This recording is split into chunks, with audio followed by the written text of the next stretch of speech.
महंगाई मुश्किल है, महंगाई मुद्दा भी, महंगाई समावेशी भी है। इससे अमीरों को भी फर्क पड़ता है और गरीबों को भी। मिडिल क्लास तो खैर घुटनों के बल आ गया है।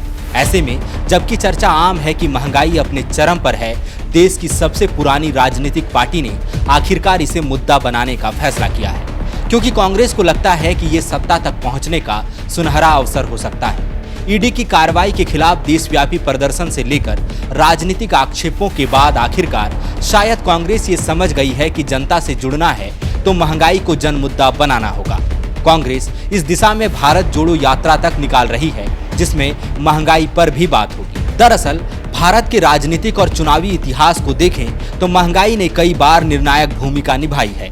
खुद भारतीय जनता पार्टी भी 2014 के लोकसभा चुनाव में महंगाई को मुख्य मुद्दा बनाकर ही सत्ता में आई थी। तब बीजेपी ने महंगाई को जन आंदोलन की वजह बना दिया था।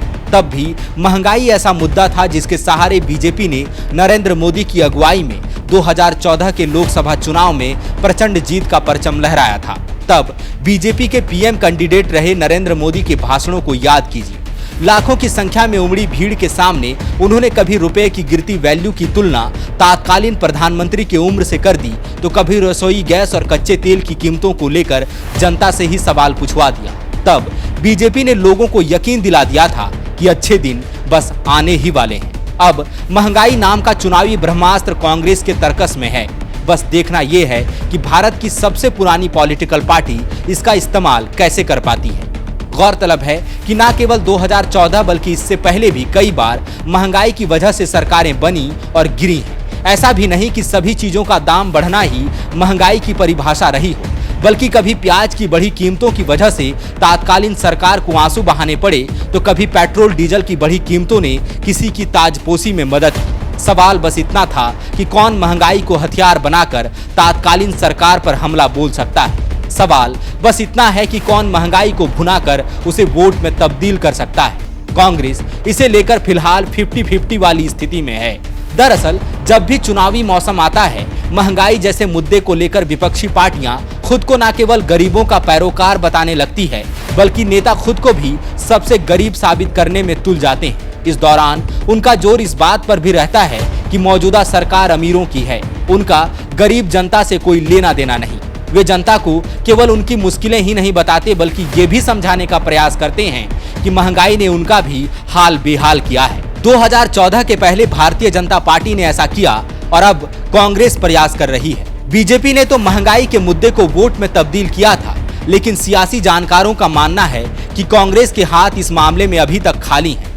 महंगाई का मुद्दा उठाया तो है, लेकिन चुनाव के दौरान इसे वोट में तब्दील करना बड़ी चुनौती होगी। अभी तक कांग्रेस वाली महंगाई की लड़ाई केवल पॉलिटिकल इवेंट ही लगती है, जन आंदोलन नहीं बन पाई है। ये सवाल बार बार कांग्रेसी नेताओं से पूछा भी जाता है। दरअसल बीते कुछ समय से रसोई गैस की कीमतों में बेतहाशा बढ़ोतरी हुई है। पेट्रोल और डीजल की कीमतें भी 100 के आसपास है। आटा और दाल जैसे खाद्य पदार्थों पर भी जीएसटी लगा है। दूध की कीमतों में हाल ही में और 2 रुपए का इजाफा हुआ। अब राजा हो या रंग, खाना तो हर किसी के घर में पकता है।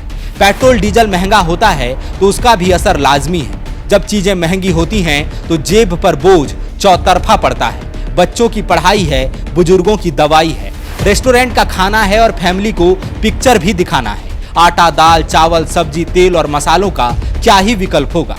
ये तो बुनियादी जरूरतें हैं। कुल मिलाकर महंगाई का असर सर्वव्यापी है।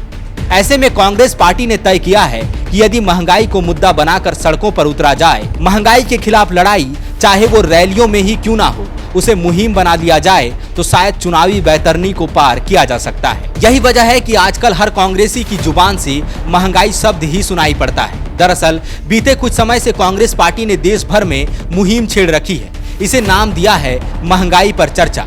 फिलहाल पूरे देश के अलग अलग राज्यों में प्रदेश मुख्यालय, जिला मुख्यालय और प्रखंड स्तर से लेकर पंचायतों तक में महंगाई पर चर्चा हो रही है। खबरें जहां से भी आती है, कांग्रेस के नेता कार्यकर्ता महंगाई के खिलाफ लड़ाई को लेकर सजग और मुखर नजर आते हैं। जिन चीजों की कीमतों में इजाफा हुआ है, कांग्रेस कार्यकर्ताओं को सब मुंह जबानी याद है। हैरत में है कि ऐसा पहले क्यों नहीं हुआ।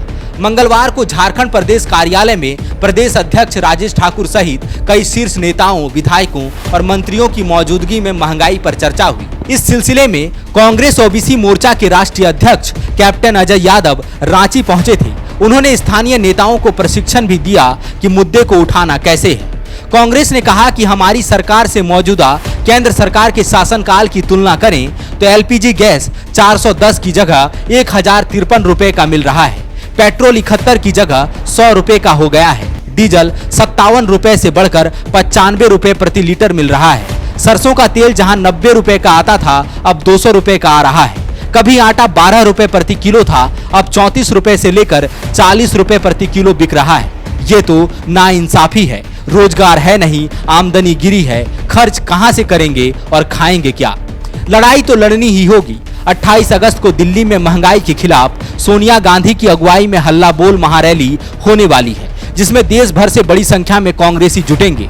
देखना दिलचस्प होगा कि कांग्रेस ने बीते 5 अगस्त से महंगाई और बेरोजगारी को लेकर जो मुहिम छेड़ी थी, क्या उससे 2024 के लोकसभा चुनाव और आने वाले विधानसभा चुनावों में सत्ता का रास्ता तय हो पाएगा? विवेकानंद विद्या मंदिर स्कूल एक CBSE affiliated English medium coed school है। हम शिक्षा के साथ संस्कार देते हैं। thefollowup.in Like, share and subscribe. www